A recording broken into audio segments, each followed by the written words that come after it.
The night I signed my name on that lease, my hand was shaking so badly I had to stop and breathe before I could finish the last letter. Not because I was nervous about the apartment.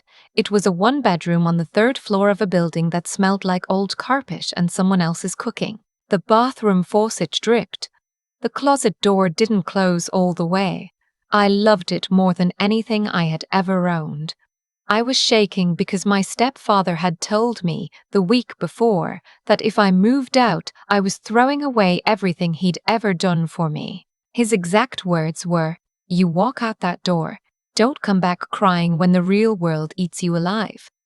I signed anyway. I moved in with 2 suitcases and a box of books. I cried on the floor of that empty apartment for about 20 minutes. Then I ordered a pizza, and I felt, for the first time in years, like I could breathe. That was 8 months before everything fell apart. Let me back up, because to understand what happened, you need to understand what I was walking away from. My name is Avery. I'm 28 years old. I'm a licensed practical nurse at a regional hospital outside of Columbus, Ohio. I've been working since I was 16, babysitting, then waitressing, then putting myself through nursing school while working 30 hours a week at a pharmacy. I am not someone who asks for help easily. That's not a brag. Looking back, it's more of a warning. My mother died when I was 19.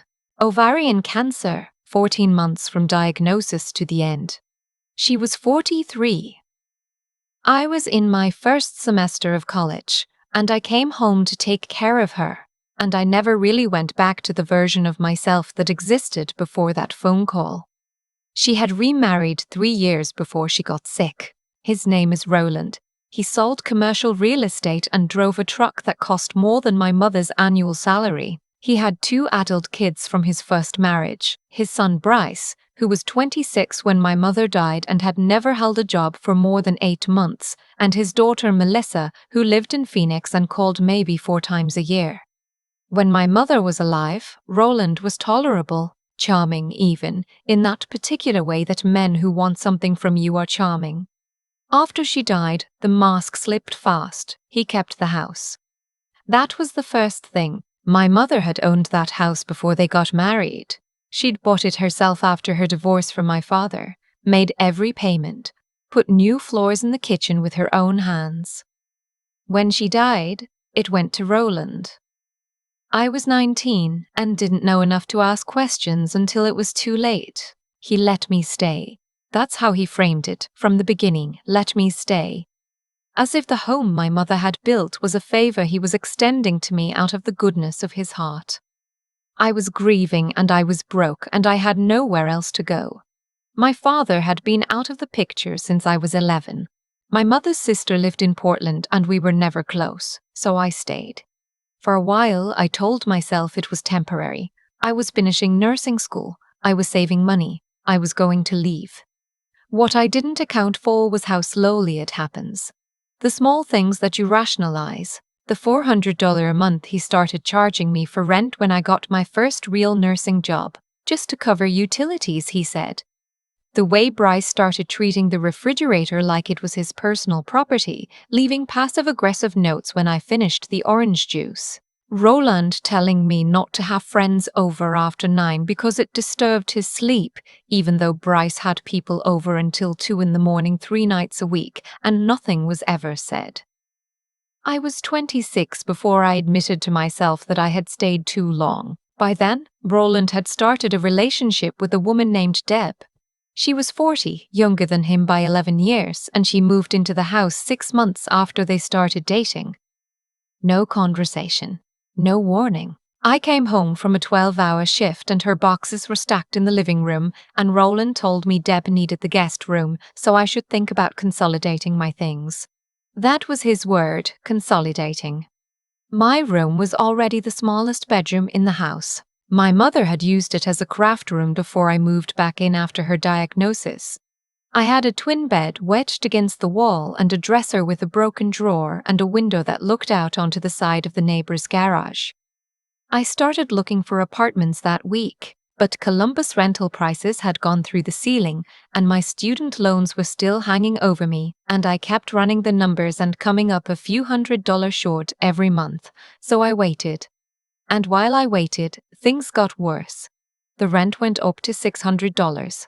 Roland said it was to account for market rates. I looked up what a room in a shared house rented for in our zip code. The market rate was $550, and that included a private bathroom. Deb started using my shampoo without asking. Small thing, I know. But it's never about the shampoo. Bryce got a DUI in October, and Roland paid the lawyer's fees without blinking, then told me at dinner that I should think about whether I was really contributing to the household, because money was tight. I had been paying rent for 2 years at that point. I found the apartment in February, the one with the drip-in faucet and the closet that didn't close. I signed the lease on a Thursday afternoon and gave Roland my 30-day notice that evening. He didn't yell. That surprised me. He just looked at me across the dinner table and said, very quietly, that I was making a mistake, that I was ungrateful, that my mother would be disappointed. I said I was sorry he felt that way. I went to my room and I did not cry until the door was closed. I moved out on a Saturday in March. Roland did not help me carry boxes. Bryce stood in the hallway and watched me make 3 trips to my car without offering once. Deb made a point of vacuuming the living room while I was trying to get through the front door with a box of dishes. I didn't look back when I drove away. I was so afraid that if I looked back, I would lose my nerve. The first 2 months in my apartment were the best I'd had in years. I bought a used couch from Facebook Marketplace and a plant I named Gerald, and I learned to make my mother's chicken tortilla soup from a recipe I found in the little index card box she used to keep on the kitchen counter, which I had quietly taken when I moved out and which nobody had ever mentioned. I worked my shifts. I paid my bills. I started sleeping through the night for the first time since I could remember.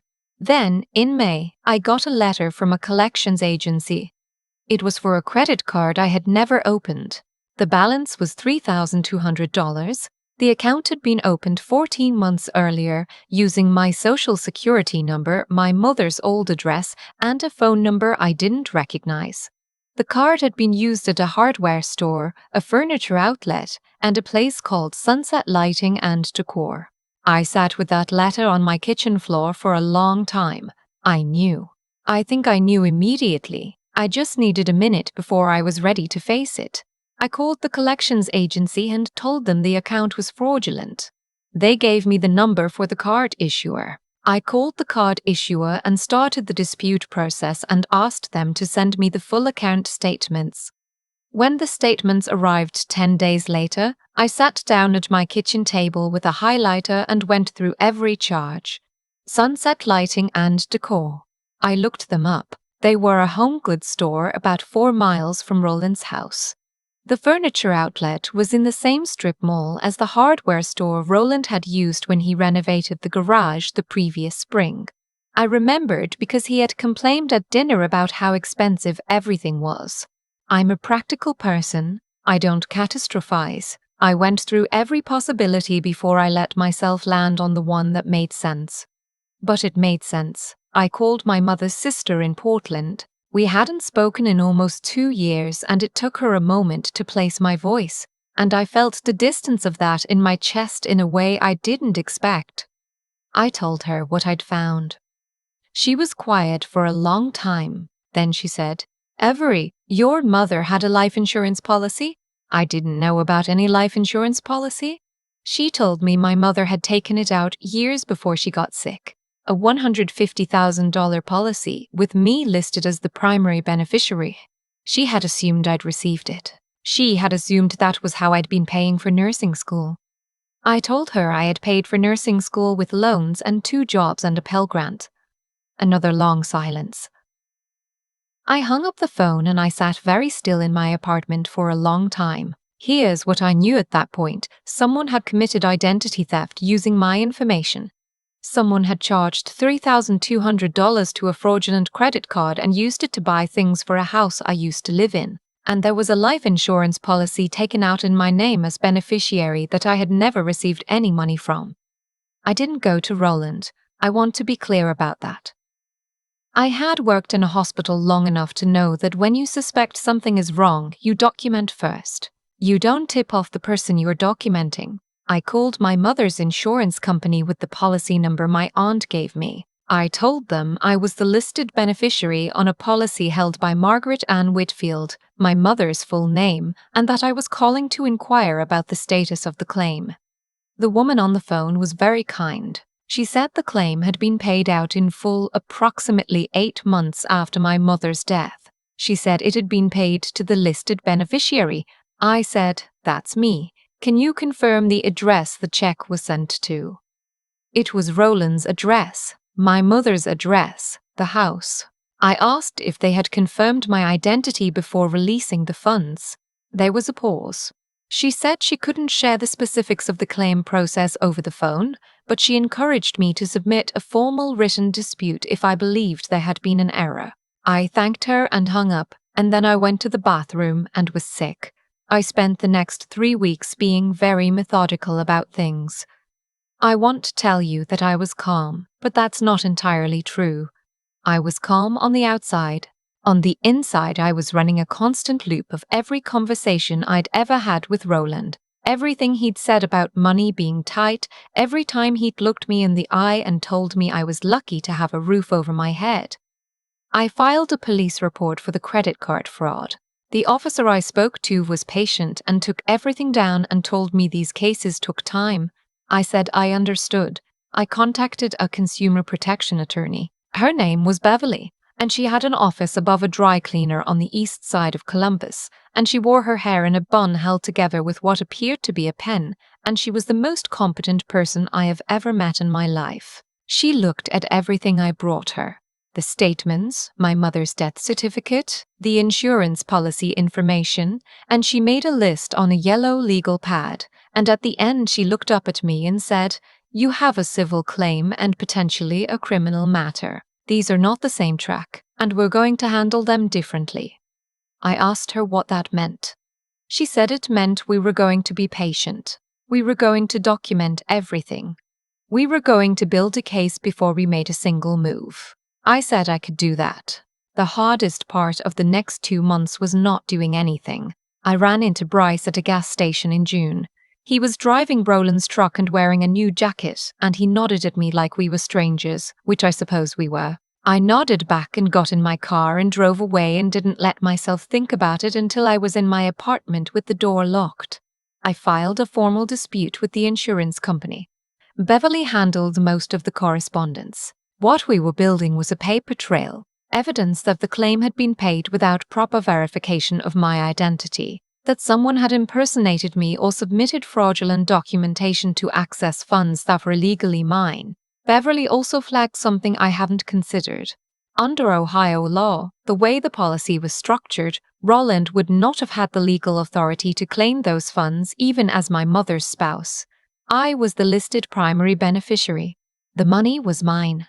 For it to have gone to someone else, someone would have had to submit documentation claiming either that I had reassigned the beneficiary designation or that I had authorized another party to receive the funds on my behalf. Neither of those things had happened. In late July, the insurance company's fraud investigation unit contacted Beverly. They had reviewed the original claim file. The documentation submitted at the time of the claim included a letter, purportedly signed by me, directing payment to a joint account held by Roland and, at the time, my mother, which had remained open after her death. I had never written that letter. Beverly showed me a copy. The signature was close. If you didn't know my handwriting, you might not catch it. But I'd been signing my name the same way since I was 12 years old, and there was something off in the curve of the capital A that I knew wasn't me. We submitted a handwriting comparison request. The analyst's conclusion came back 6 weeks later. The signature was likely not mine. Likely not definitively, but enough. The insurance company reopened the claim. They notified Roland that there was an investigation into the original payout. Beverly told me that within 48 hours of that notification, Roland called the company directly and told them the letter had been a misunderstanding, that I had verbally authorized the payment. that it had been a difficult time and he hadn't thought to get everything in writing, Beverly said. He just admitted he knew the letter wasn't legitimate. I said, "What happens now?" She said, "Now we go to the DA's office."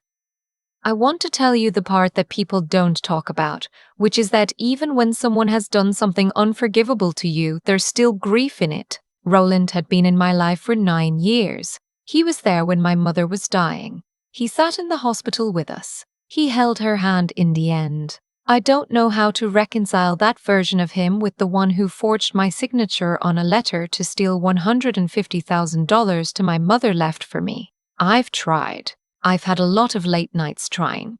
What I've come to is this. People contain more than one thing. And I don't have to reconcile it. I just have to be honest about what happened. The DA's office opened a criminal investigation in September. They also looked at the credit card fraud, and Beverly helped me file a civil suit for the insurance funds plus damages. Roland hired a defense attorney, an expensive one, which, given everything, struck me as grimly ironic. Bryce called me in October. I didn't answer. He left a voicemail that started with, "Look, I know things have been weird," and ended with asking if I could talk to the DA about how this was all a misunderstanding. I saved the voicemail. I forwarded it to Beverly. Melissa, Roland's daughter in Phoenix, emailed me to say she had no idea any of this had happened, and she was sorry, and that she hoped I knew she thought of me as family. I didn't respond right away. I didn't know what to say. I still don't entirely. The criminal case took longer than I wanted. These things always do. What I had was time, and I used it. I picked up extra shifts. I put every spare dollar toward my student loans. I bought a real bed frame, not just a mattress on the floor, and I hung a painting in my living room, a print of Lake Erie in the early morning that I found at a craft fair, and I thought about my mother every time I looked at it. She grew up near Lake Erie. She used to talk about going back someday. The plea agreement was reached in February, almost exactly a year after I'd signed my lease. Roland pled guilty to 1 count of wire fraud and 1 count of identity theft. The credit card fraud was included as a related count. His attorney negotiated a sentence of 4 years with the possibility of supervised release after 2.5 with good behavior. He was also ordered to make full restitution, the $150,000 insurance money, plus the $30,200 on the card, plus interest. I gave a victim impact statement at the sentencing. I had written it and rewritten it about 11 times. Beverly read it over and told me it was good and that I didn't have to explain myself to anyone in that room, and that stayed with me. I stood up in front of that judge and I talked about my mother, about what she had worked for and what she had wanted from me, about what it felt like to find out that the money she had set aside so I'd have a safety net had been taken from me while I was grieving her, about what it cost me. Not just financially, but in trust, in the years I spent in that house feeling like a burden when the truth was that I had already been stolen from. I did not look at Roland while I read it. I looked at the judge. When I sat back down, Beverly put her hand briefly on mine and didn't say anything, and that was exactly right. I got the first restitution payment in April. It wasn't the full amount. These things come in installments, depending on what the convicted party can pay and when. But it was something. I deposited it, sat in my car in the bank parking lot for a few minutes, and then drove to a nursery and bought 2 more plants for my apartment. Gerald, the original plant, had died in December. I don't have a green thumb. I'm working on it. My aunt from Portland came to visit in the spring. We had dinner at a restaurant downtown, and she brought me a photo I hadn't seen. My mother, at about my age, standing on a beach somewhere, laughing at something off camera. I don't know where it was taken. My mother looks so young in it. She looks like she didn't know yet all the things that were coming. I kept the photo. It's on my dresser now, next to my coffee maker, where I see it every morning. I think about what she would say if she knew what happened. I think she would be furious in that quiet way she had. The way where she didn't raise her voice but her eyes went very still. I think she would also tell me I did the right thing by documenting everything, by being patient, by not letting my anger make me sloppy. I think she would be glad I moved out when I did. I don't tell this story for sympathy. I tell it because I spent years in that house feeling like something was wrong and not trusting myself enough to name it. Feeling like I owed Roland something for letting me stay, when the whole time, the debt was running in the other direction. If you're in a situation where someone tells you that you're lucky to have what they're giving you, and it doesn't feel like a gift, I want you to hear this. You're allowed to look closer. You're allowed to ask questions. You're allowed to leave. And if they've taken something from you, document it. Write it down. Save the letters. Find a Beverly. My mother saved up for 8 years to put $150,000 aside for me. She did it quietly, without telling me, because that's how she was. She just did things, steadily, over time, without needing anyone to notice. I notice, every day, the restitution keeps coming in. The student loans keep going down. Gerald II is doing fine. Gerald III, if I'm being honest, is looking a little rough around the edges, but I have hope. I have a lot of hope, actually. That's the thing about finally being somewhere that's yours. Even when the faucet drips and the closet won't close all the way, you can breathe. I can breathe. I've thought a lot about what made Roland believe he could get away with it. And honestly, I think it was because for years he watched me stay quiet. He watched me pay rent in my own mother's house without arguing. He watched me carry boxes of dishes to a smaller room without a word. He built a picture of me in his head, someone who would absorb whatever was handed to her and keep moving, someone who was too worn down, too grieving, too alone to push back. He wasn't entirely wrong about who I used to be. But he made the mistake of thinking that who I was then was permanent. That's the thing about quiet people. We're not quiet because we don't notice. We're quiet because we're watching and waiting and making sure we have something solid before we speak. When I found that collections letter on my kitchen floor, I had two choices. I could panic, or I could think. I chose to think. Not because I'm special or unusually calm or because I had some advantage Roland didn't know about. I chose to think because my mother raised me to be methodical. She was an ordinary woman who did extraordinary things slowly, over time, without fanfare, saved $150,000 in a life insurance policy while working a regular job, never once mentioning it, because she just quietly handled things. I am her daughter. That's what I kept coming back to when I wanted to fall apart. The part people don't always talk about is how much self-doubt sits underneath a situation like this. There were weeks where I second-guessed everything. Maybe the policy was a misunderstanding. Maybe there was paperwork I'd missed. Maybe I was about to ruin someone's life over a mistake. That doubt is not weakness. It's actually the thing that kept me from doing something reckless. The same doubt that made me go to Beverly with every document I had before I made a single phone call to Roland. The same doubt that made me build the case slowly, carefully, for months, until there was nothing left to question. Roland gambled on my grief. He moved fast. 8 months after my mother died, the claim was paid. He counted on me being too lost to look up. And I was, for a while. But grief has a floor. You hit it, and then you start to climb. Bryce will probably spend the rest of his life coasting on whatever Roland managed to hold on to before the restitution order. Melissa in Phoenix sent one email and went back to her life. I don't think about them much anymore. They made their choices, and those choices had nothing to do with me. What I think about is Beverly, sitting across from me at that table above the dry cleaner, making her list on a yellow legal pad like it was the most ordinary thing in the world to untangle what someone had taken from me. And my aunt's voice on the phone, quiet with something she'd assumed I already knew. And my mother's handwriting on that index card box of recipes, which I carried out of that house without asking anyone's permission, because it was mine and I knew it. Some things you hold on to not because they're valuable, but because they're true. My mother worked for what she had. She meant it for me. That's true. Roland took it anyway. That's also true. And the world eventually adjusted to account for the difference. Not because it always does. Not because justice is guaranteed, but because I documented everything, asked the right questions, found the right people, and refused to let my grief be used as cover for someone else's crime. That's not a miracle. That's just what happens when you decide that what happened to you matters enough to fight for, quietly, methodically, one phone call at a time.